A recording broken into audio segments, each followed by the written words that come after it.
The Selfish Giant by Oscar Wilde. Every afternoon, as they were coming from school, the children used to go and play in the giant's garden. It was a large, lovely garden with soft green grass.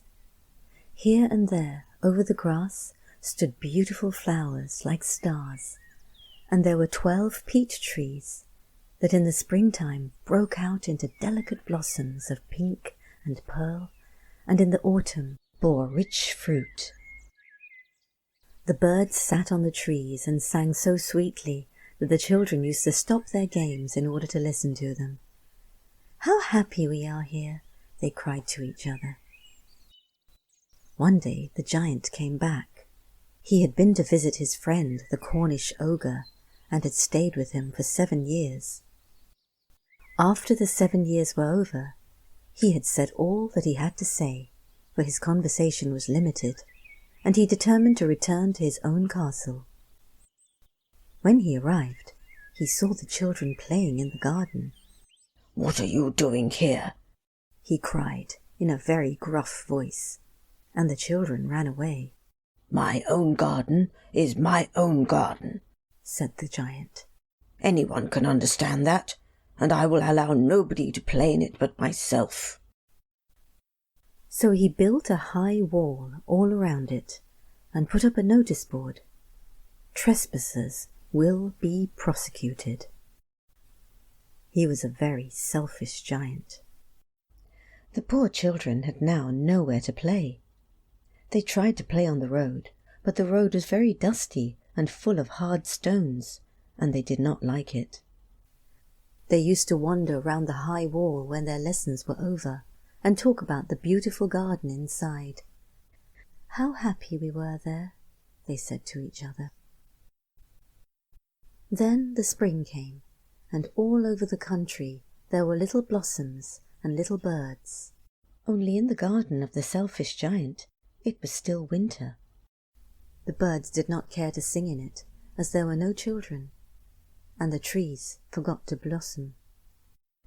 Once a beautiful flower put its head out from the grass, but when it saw the notice board, it was so sorry for the children that it slipped back into the ground again and went off to sleep. The only people who were pleased were the snow and the frost. "Spring has forgotten this garden," they cried, "so we will live here all the year round." The snow covered up the grass with her great white cloak, and the frost painted all the trees silver. Then they invited the north wind to stay with them, and he came. He was wrapped in furs, and he roared all day about the garden and blew the chimney pots down. "This is a delightful spot," he said. "We must ask the hail on a visit." So the hail came. Every day for 3 hours he rattled on the roof of the castle till he broke most of the slates, and then he ran round and round the garden as fast as he could go. He was dressed in grey, and his breath was like ice. "I cannot understand why the spring is so late in coming," said the selfish giant, as he sat at the window and looked out at his cold white garden. "I hope there will be a change in the weather." But the spring never came, nor the summer. The autumn gave golden fruit to every garden, but to the giant's garden she gave none. "He is too selfish," she said. So it was always winter there, and the north wind and the hail and the frost and the snow danced about through the trees. One morning the giant was lying awake in bed when he heard some lovely music. It sounded so sweet to his ears that he thought it must be the king's musicians passing by. It was really only a little linnet singing outside his window, but it was so long since he had heard a bird sing in his garden that it seemed to him to be the most beautiful music in the world. Then the hail stopped dancing over his head, and the north wind ceased roaring, and a delicious perfume came to him through the open casement. "I believe the spring has come at last," said the giant, and he jumped out of bed and looked out. What did he see? He saw a most wonderful sight. Through a little hole in the wall, the children had crept in, and they were sitting in the branches of the trees. And the trees were so glad to have the children back again that they had covered themselves with blossoms and were waving their arms gently above the children's heads. The birds were flying about and twittering with delight, and the flowers were looking up through the green grass and laughing. It was a lovely scene. Only in one corner it was still winter. It was the farthest corner of the garden, and in it was standing a little boy. He was so small that he could not reach up to the branches of the tree, and he was wandering all around it, crying bitterly. The poor tree was still quite covered with frost and snow, and the north wind was blowing and roaring about it. "Climb up, little boy," said the tree, and it bent its branches down as low as it could. But the boy was too tiny, and the giant's heart melted as he looked out. "How selfish I have been," he said. "Now I know why the spring would not come here. I will put that poor little boy on the top of the tree, and then I will knock down the wall, and my garden shall be the children's playground for ever and ever." He was really very sorry for what he had done. So he crept downstairs and opened the front door quite softly and went out into the garden. But when the children saw him, they were so frightened that they all ran away, and the garden became winter again. Only the little boy did not run, for his eyes were so full of tears that he did not see the giant coming.